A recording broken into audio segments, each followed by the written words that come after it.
السلام عليكم ورحمة الله وبركاته. إن الحمد لله نحمده ونستعينه ونستهديه ونستغفره ونعوذ بالله من شرور أنفسنا ومن سيئات أعمالنا.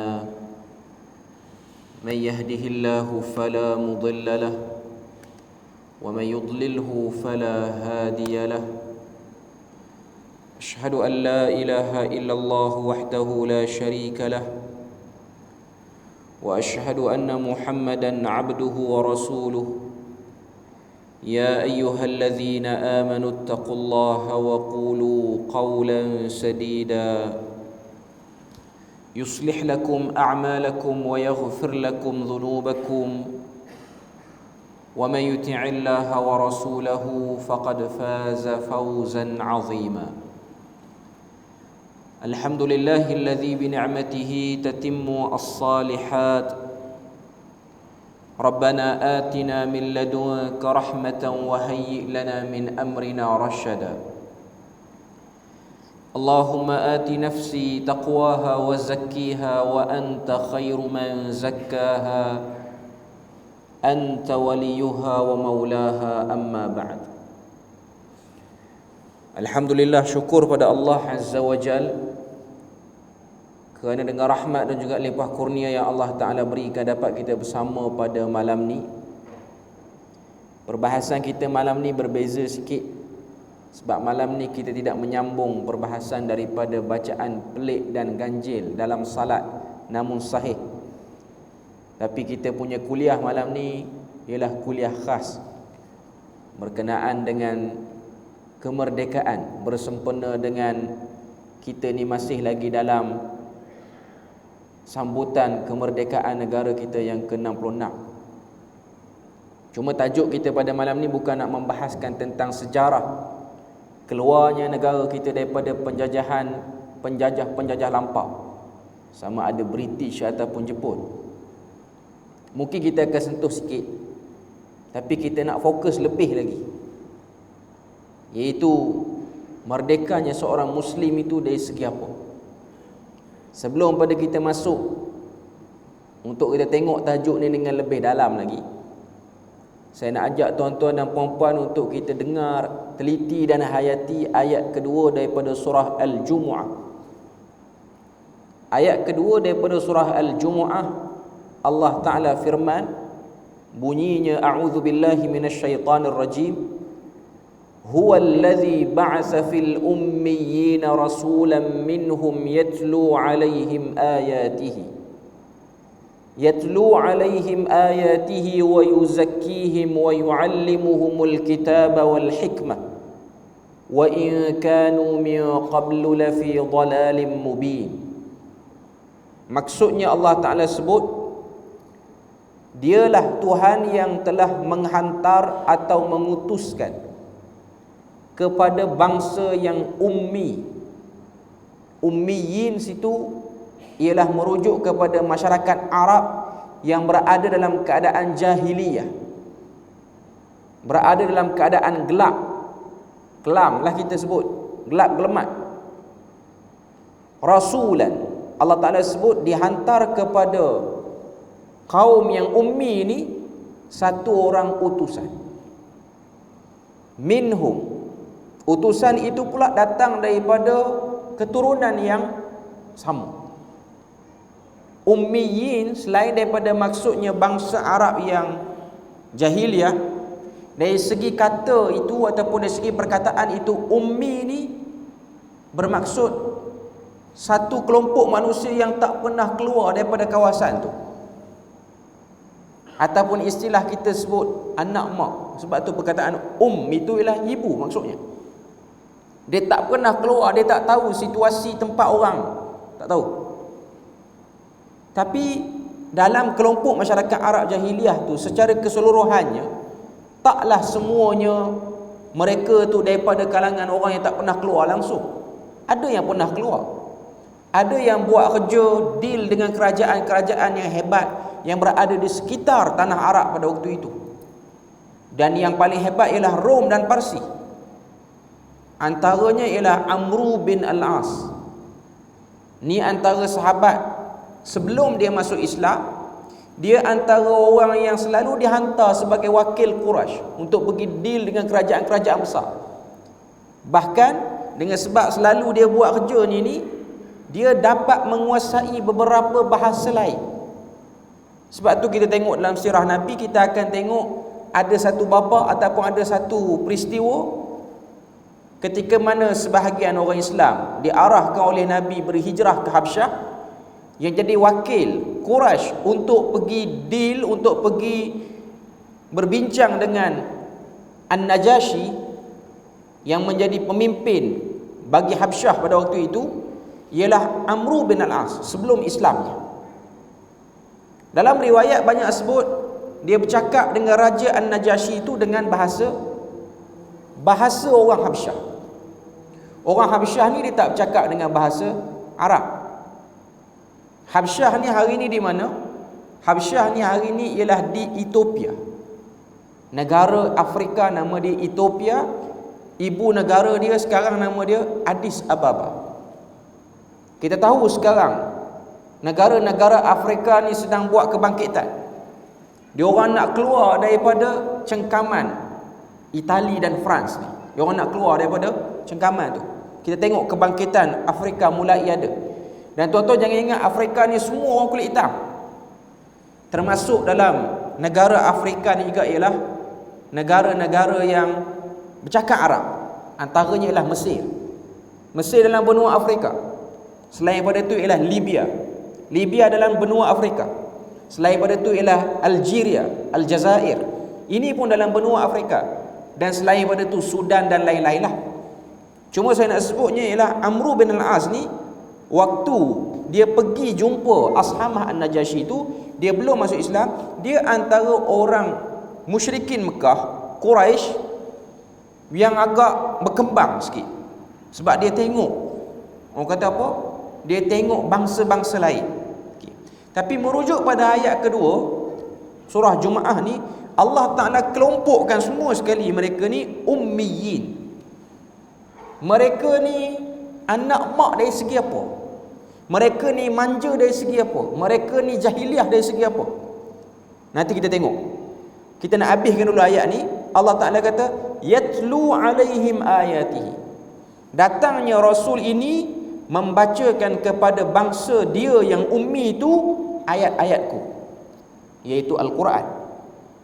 Tugas pertama Nabi, promote, represent kepada semua masyarakat Arab jahiliah ni ayat-ayat Tuhan. Wa yuzakkihim. Lepas baca semua ayat Tuhan, apa pula kena buat? Yuzakkihim, iaitu bersihkan mereka dalam dan luarnya. Yuzakkihim, kita pernah dengar perkataan tazkiyah yang bermaksud penyucian.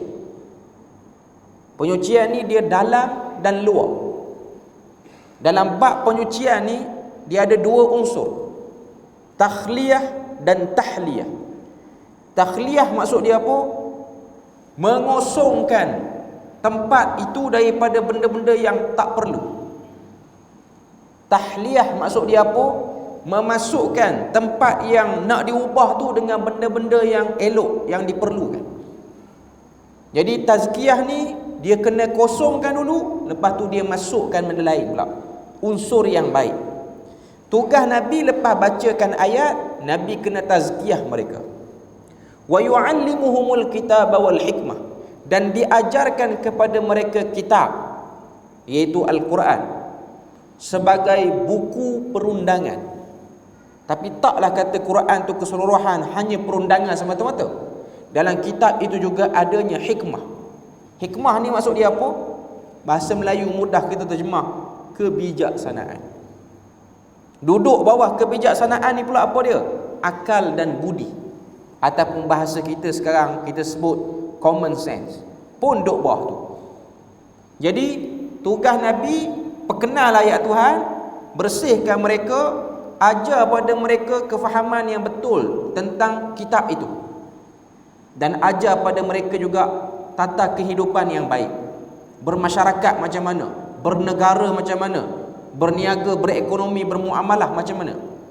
Kemudian Tuhan tutup ayat yang kedua daripada surah Jumaah nak beritahu keadaan masyarakat Arab jahiliah ni, wa in kanu min qablu lafi dhalalin mubin, kerana mereka itu telah berada dalam satu kesesatan yang nyata.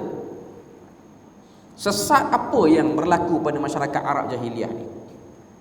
Tadi kita dah tahu dalam masyarakat Arab jahiliah ni ada juga orang-orang yang bijak pandai, orang yang pandai deal dengan kerajaan. Jadi kalau nak kata dia orang ni terkebelakang, dia orang tak terkebelakang. Tapi ada satu part yang mengkebelakangkan dia orang, iaitu pada bab penyembahan yang benar dan betul kepada Tuhan Yang Maha Esa. Yang ni dia orang terkebelakang. Bila mana dia orang nak sembah Tuhan, dia orang tak sembah seperti mana yang Tuhan inginkan. Dia orang sembah ikut cita rasa dia orang sendiri. Jadi dia orang telah reka bermacam-macam cara dalam rangka untuk menyembah Tuhan. Dan antara cara yang salah yang Tuhan tak berkenan pada musyrikin Mekah ni ialah mewujudkan cabang-cabang kepada Tuhan yang disebut sebagai berhala. Kita pun tengok perkataan berhala tu pun kita boleh nampak. Perkataan berhala ni mari pada hala tuju. Maknanya dia ada haluan ini, haluan itu, haluan ini. Jadi semua berhala yang terdiri daripada patung, sama ada patung itu ialah patung yang diukir daripada batu, dipahat daripada kayu, ataupun diadun daripada bahan makanan asasi. Kita kena tahu jenis-jenis berhala zaman jahiliah ni, dia bukan hanya batu semata-mata. Dia juga boleh jadi kayu yang diukir, yang dipahat. Yang ketiga ni mungkin kita jarang dengar, iaitu yang diadun daripada bahan makanan asasi, iaitu gandum. Ada sebahagian riwayat-riwayat terpencil menunjukkan sembahan masyarakat Arab jahiliah ni ialah adunan kurma dan tepung, gandum tu. Dia adun, dia bentukkan. Macam mana kita tengok sekarang orang boleh buat kek dengan bentuk muka ni, bentuk binatang pun boleh buat, tapi daripada kek boleh dimakan. Jadi ni semua ialah berhala-berhala yang disangka menjadi pihak kedua dan ketiga untuk mempercepatkan urusan permohonan kita kepada Tuhan.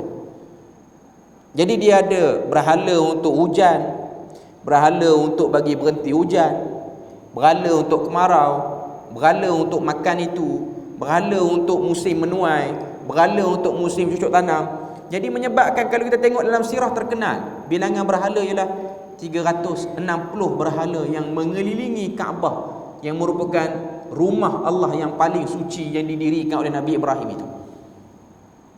Jadi ni cerita surah Jumaah ni.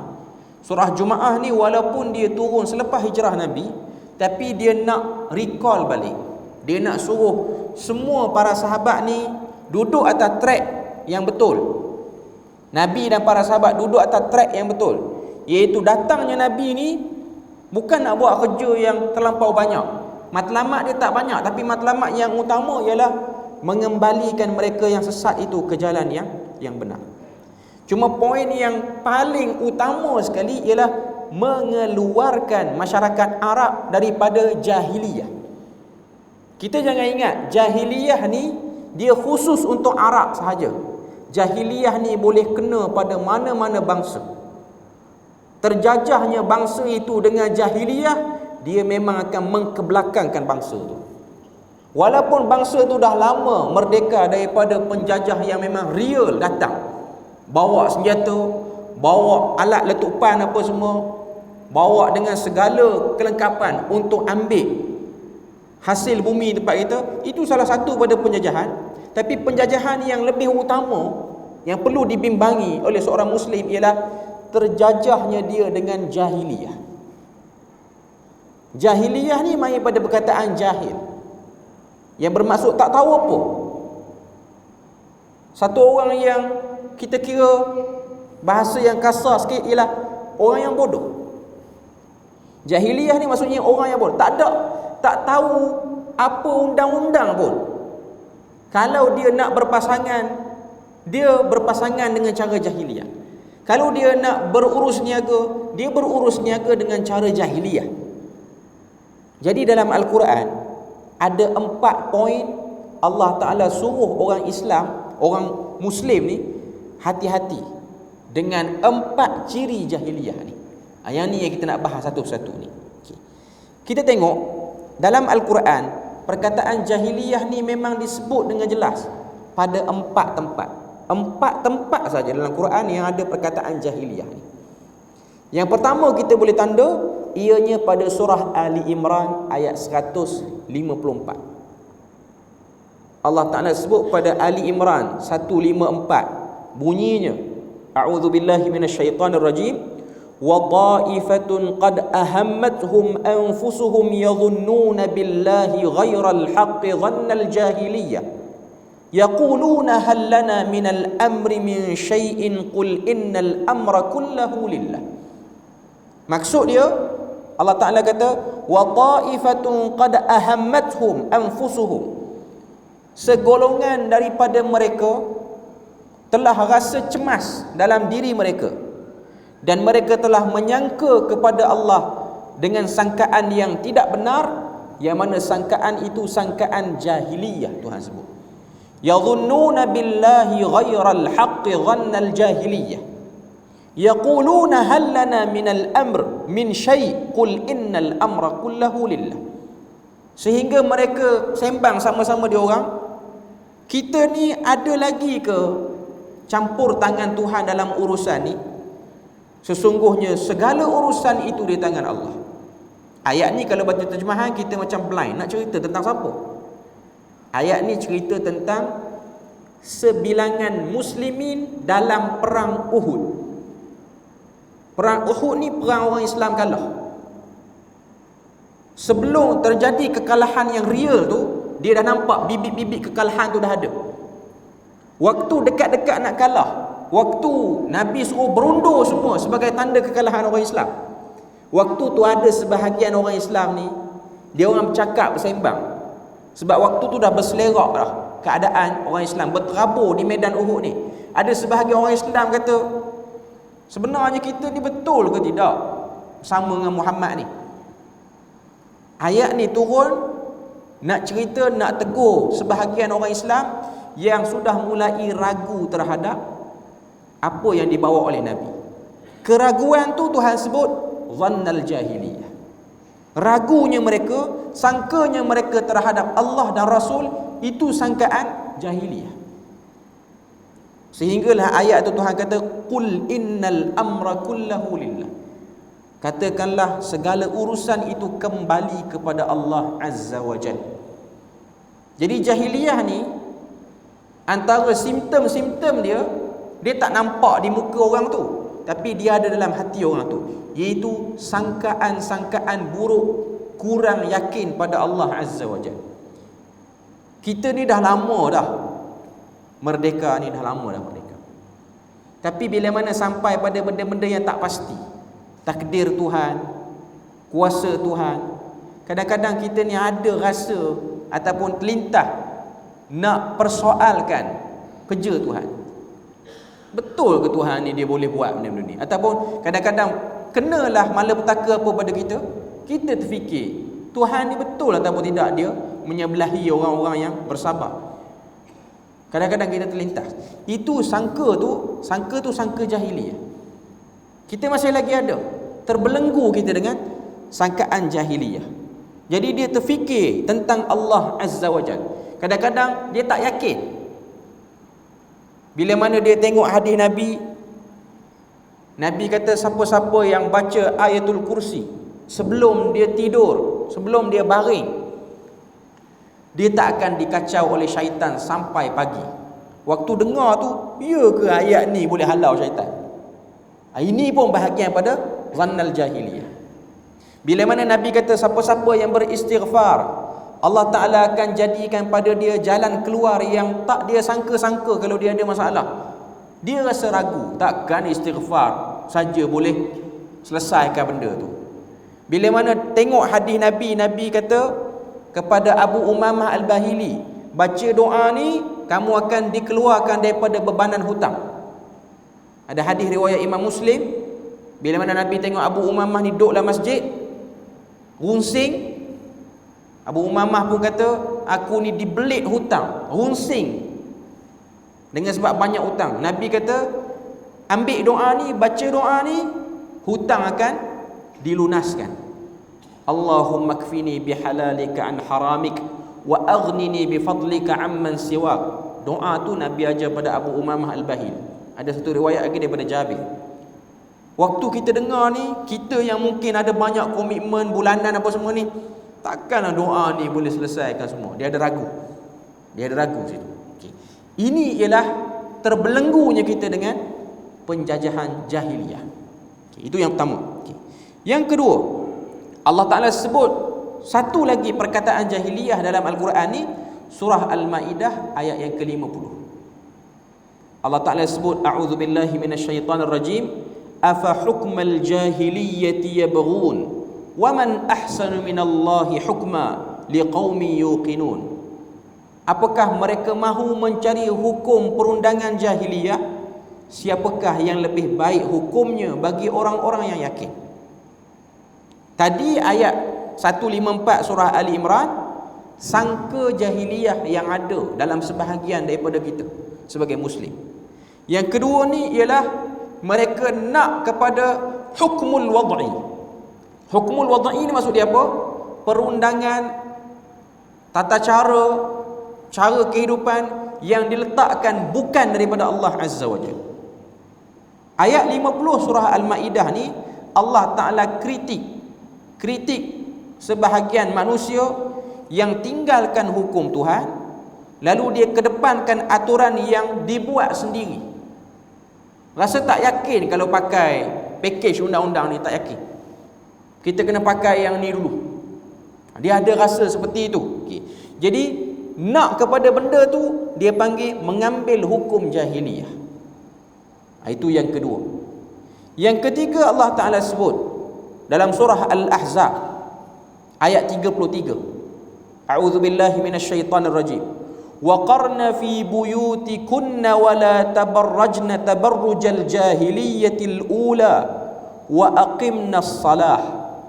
Maksud dia, Allah Ta'ala kata, hendaklah kamu tetap di rumahmu. Ayat ni khusus kepada orang perempuan, khusus lagi kepada isteri-isteri Nabi.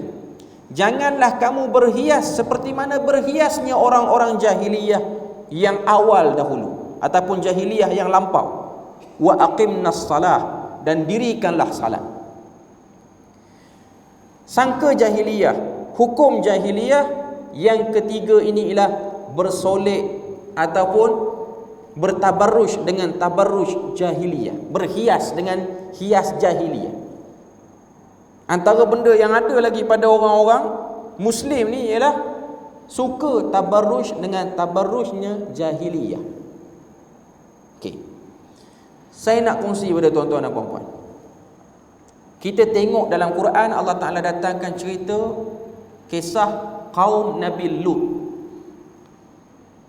Kaum Nabi Lut ni apa cerita masalah dia orang? Dia orang minat sejenis, homoseksual. Istilah sekarang LGBT. Sebelum dia orang ni berani melakukan hubungan sejenis secara open, kita baca dalam kitab sirah, kaum Nabi Lut ni dia melakukan hubungan sejenis ni open, tepi-tepi jalan. Bukan duduk dalam bilik tertutup, open. Tapi sebelum nak jadi macam tu, nak boleh rasa okey buat macam tu, ada beberapa bibit-bibit awal dulu. Ada beberapa penyakit dulu yang berlaku. Apa dia? Suka bercakap benda dalam kain, sembang terbuka. Ni benda ni saya sebut sikit. Ada sebahagian orang, dia buat hantaran dalam grup WhatsApp ataupun hantaran di media sosial. Apa-apa saja hantaran. Mungkin sekarang dah tak ada kot, tapi dulu benda ni jadi trend. Sampai je hari Khamis, adalah beberapa orang ni dia buat status malam Jumaat buat apa? Double meaning punya status. Lebih teruk lagi, dihantar dalam grup-grup masjid dan dibuat oleh sebahagian AJK masjid. Bukan kat sini lah, saya sebut dulu sebelum saya datang Perlis ni ada orang-orang masjid tempat saya kuliah, tempat lain lah, dia kata ustaz tegur sikit, ni ada beberapa orang kita ni, haji-haji kita ni dahsyat lebih daripada orang muda lagi. Dia punya suka bercakap dalam kain tu. Kaum Nabi Lut ni sebelum dia nak pergi kepada minat laki sama laki, minat perempuan dengan perempuan ni, dia membudayakan benda ni dulu.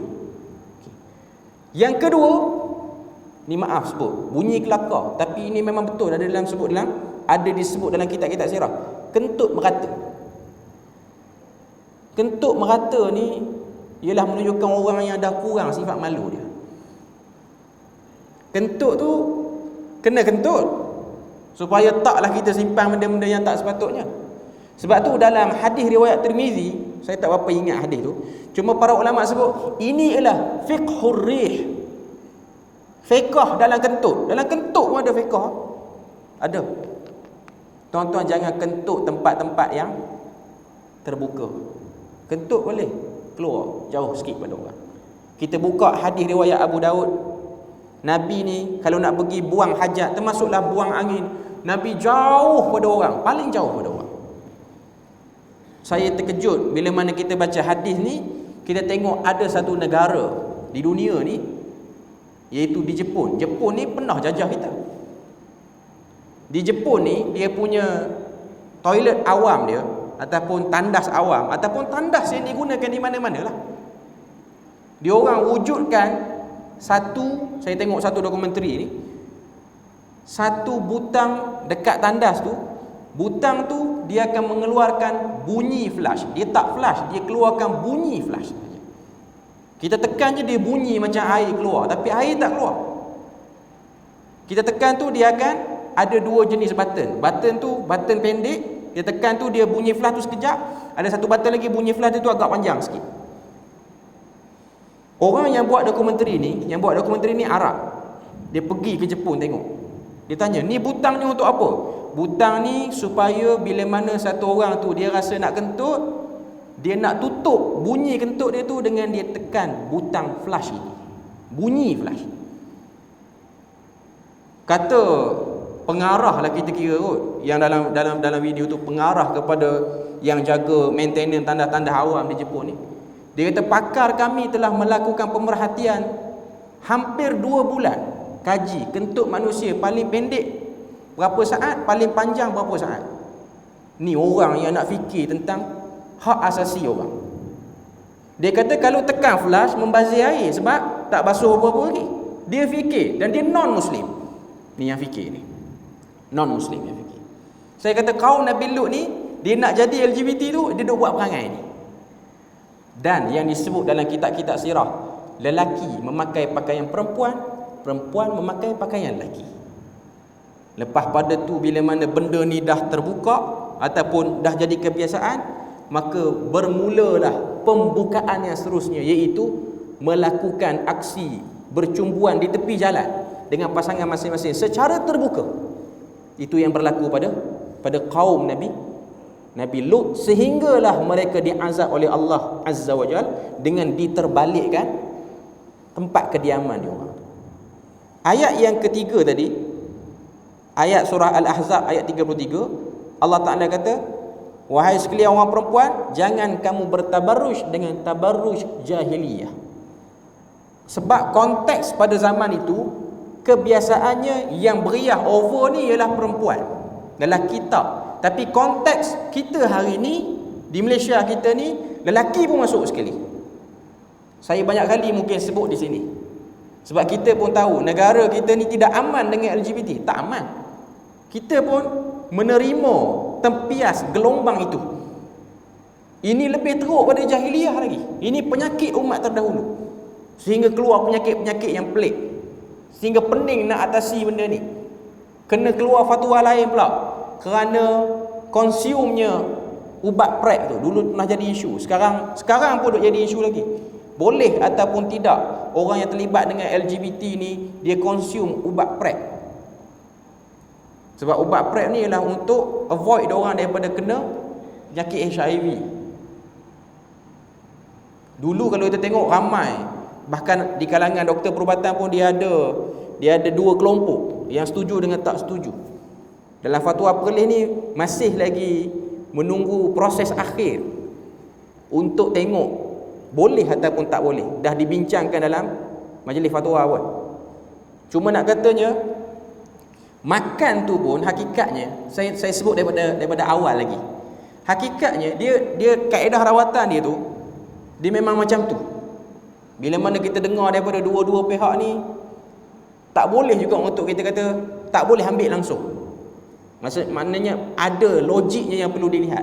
Dia macam satu orang yang ketagihan pornografi, ketagihan yang hardcore punya ni, yang memang sehari dia tak tengok pornografi, dia semacam ketar tangan dia. Dia ada dah penyakit macam tu.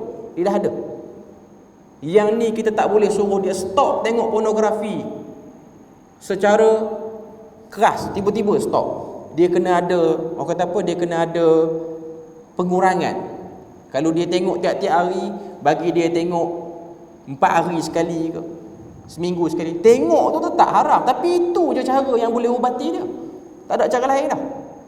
Melainkan orang yang betul-betul kuat keimanan dia bolehlah stop. Cuma saya nak sebutnya ialah tabarruj inilah yang menjadi punca kepada semua penyakit-penyakit ini keluar. Walaupun negara kita tak ada benda tu, tak ada dah penjajah secara fizikal, ini penjajah-penjajah yang masih hidup lagi. Jahiliyah yang masih hidup. Okey. Itu yang ketiga. Yang keempat, surah Al-Fath ayat yang ke-26. Kalimah jahiliyah yang terakhir dalam Al-Quran. Allah Ta'ala sebut dalam surah Al-Fath ayat yang ke-26, إِذْ جَعَلَ الَّذِينَ كَفَرُوا فِي قُلُوبِهِمُ الْحَمِيَّةَ الْجَاهِلِيَّةَ فَأَنْزَلَ اللَّهُ سَكِينَتَهُ عَلَى رَسُولِهِ وَعَلَى الْمُؤْمِنِينَ وَأَلْزَمَهُمْ كَلِمَةَ التَّقْوَى وَكَانُوا أَحَقَّ بِهَا وَأَهْلَهَا وَكَانَ اللَّهُ بِكُلِّ شَيْءٍ عَلِيمًا.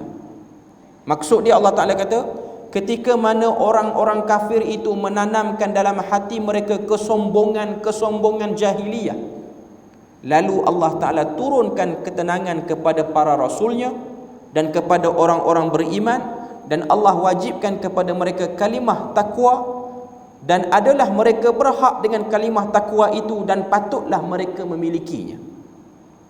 Ayat ni nak tegur sebahagian sahabat yang masih lagi ada hamiyatul jahiliyah.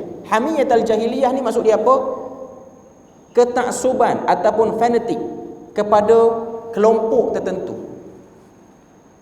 Contoh, orang Arab ni dia ada masalah yang besar pada zaman Nabi, hatta zaman kita ni pun dia orang sangat-sangat mengangkat kabilah dia orang. Walaupun kabilah dia orang salah, tapi dengan sebab satu kabilah, kita kena backup kabilah ni walaupun salah. Sebab itulah ada hadis yang menunjukkan pada kita bila mana Nabi kata, unsur akhaka zaliman aw mazluman, tolong saudara kamu yang zalim ataupun yang dizalimi. Sahabat-sahabat tanya, tolong orang dizalimi kami faham, tapi tolong orang zalim ni macam mana? Cabutlah kezalimannya. Tapi slogan ni waktu zaman jahiliyah, ketua kabilah yang zalim, yang suka bunuh orang pun kita tolong dia, bagi dia bunuh ramai lagi, bagi dia kejam lagi. Itu yang ada, yang disebut dengan hamiyatul jahiliyah. Jadi 4 tempat dalam Quran sebut jahiliyah. Jahiliyah pertama ialah jahiliyah dari segi sangkaan. Jahiliyah kedua ialah jahiliyah dari segi hukum hakam, maknanya perundangan seharian ni. Jahiliyah ketiga ialah tabarruj, berhias yang melampau. Sebab tu yang ketiga ni dia agak banyak, kalau kita nak hurai ni dia banyak. Termasuklah dalam ni ialah pakaian-pakaian yang menjolok mata. Tuan-tuan tengok satu orang pakai pelik, pakaian-pakaian yang pelik, yang ni kita kena avoid daripada terlibat dengan benda-benda macam ni. Beberapa bulan lepas kot kalau saya tak silap, ataupun beberapa minggu lepas, bila mana orang viral tentang anugerah berita harian ke apa, anugerah berita harian, ada suatu orang pelakon ke penyanyi apa, dia pakai baju kot tu sama besar dengan almari 4 pintu. Itu pakaian jahiliyah. Tak buat benda-benda macam tu.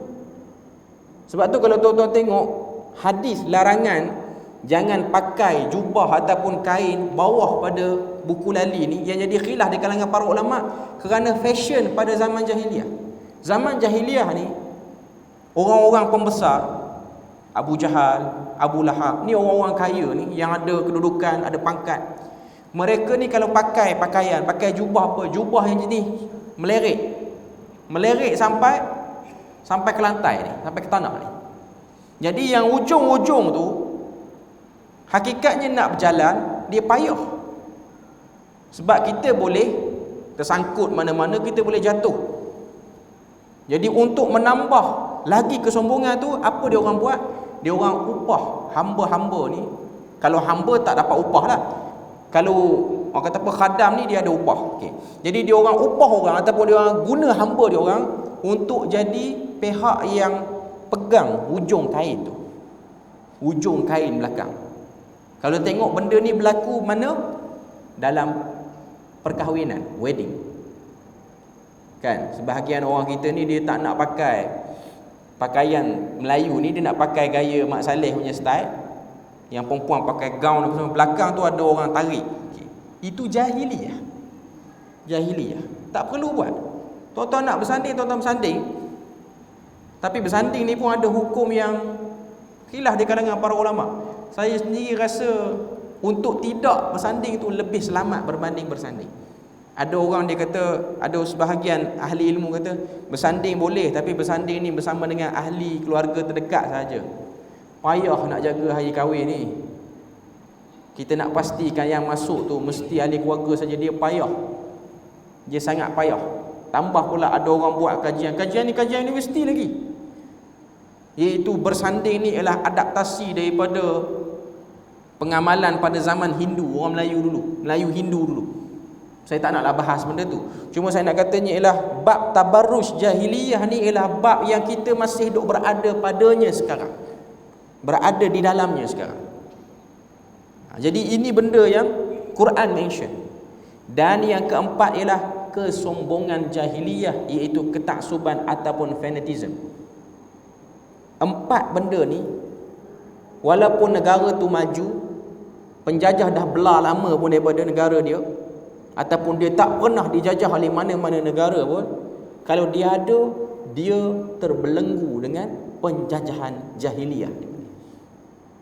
Jadi orang-orang jahiliyah dulu ni, pada waktu Nabi dihantar ni, Nabi dihantar ke masyarakat Arab jahiliyah ni, inilah situasi dia orang.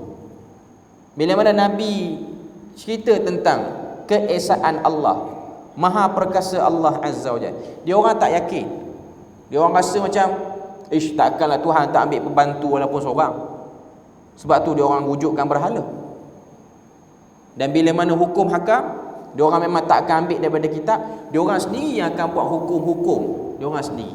Termasuklah hukum jual beli ke apa semua. Ini semua jahiliah pada zaman Nabi berleluasa benda ni. Sebab tu kalau tuan-tuan tengok, ada beberapa jenis jual beli yang kita baca hadis Nabi, kita pun tak faham macam mana jual beli tu boleh valid zaman tu. Contohnya ialah bai' al-mulamasah. Bai' mulamasah ni apa dia? Jual beli dengan sebab sentuhan, ataupun jual beli pada benda yang tak jelas. Contoh situasi saya nak bagi pada tuan-tuan. Satu orang pembeli, dia pergi dekat satu kedai. Barang yang dia nak tu memang penjual tu jual. Cuma cara nak pergi beli dekat kedai ni, dia guna satu kaedah, dia bagi kita kain. Ni jahiliah punya style, dia bagi kita kain, kita ambil kain tu, kita pun lambung ke atas. Lambung ke atas, kain tu sentuh barang mana, kita kena beli barang tu. Walaupun tak perlu. Nabi buang jual beli ni. Jual beli Nabi buang. Sebab terhalang hak pembeli tu. Dulu ada benda ni. Dulu benda ni ada. Sekarang ni apa dia? Sekarang ni ialah claw machine yang duduk ada dekat mall-mall tu. Dalam Perlis ni, fatwa Perlis dah keluarkan pengharaman main mesin yang tarik anak patung apa semua tu lah, yang orang pergi mall tu kan. Yang orang kata apa, letak duit tu, kita pun ada satu macam tombol gear tu, kita pun gerakkan ni. Ini yang muda-muda, yang tua-tua tak main, ni yang muda-muda tu. Dia tolak ke depan, tolak ke belakang, lepas tu turun macam jari cangkuk apa semua tu, ambil. Kalau kau dapat, tak dapat. Itu judi ringkas. Judi ringkas. Ramai orang kita dah buat. Orang muda letak dalam history Instagram dia, history TikTok dia, Facebook dia. Kalau pergi healing, cuti-cuti sekolah ni apa semua, pergi mall mana-mana, pergi main benda tu. Benda tu haram. Kita masih terbelenggu dengan jahiliah, nampak? Terbelenggu dengan jahiliah.